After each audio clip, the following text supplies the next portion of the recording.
लग्न न करता एकत्र राहणाऱ्या जोडप्यांसाठी live in relationship affidavit, live in relationship agreement किंवा कोहॅबिटेशन ॲग्रीमेंट म्हणजे नेमकं काय?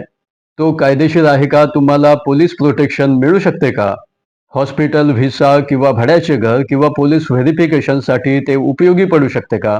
तुम्ही आणि तुमचा पार्टनर 10 वर्षापासून लिव्ह इन रिलेशनशिपमध्ये राहत आहात. दोघांनी मिळून घर घेतले, EMI भरली, म्युच्युअल फंड्समध्ये गुंतवणूक केली, इन्शुरन्स घेतला. परंतु अचानक एका पार्टनरचा मृत्यू झाला किंवा दोघांमध्ये ब्रेकअप झाला. आता प्रश्न असा आहे की ते घर कोणाचे? बँकेमध्ये असलेले पैसे कोणाला मिळतील?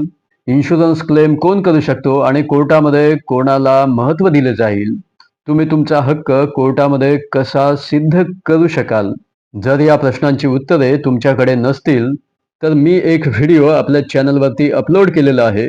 त्याची लिंक मी डिस्क्रिप्शन बॉक्स तसेच खाली देतो आहे. तो व्हिडिओ तुम्ही नक्की पहा. Thank you so much. Take care of yourself.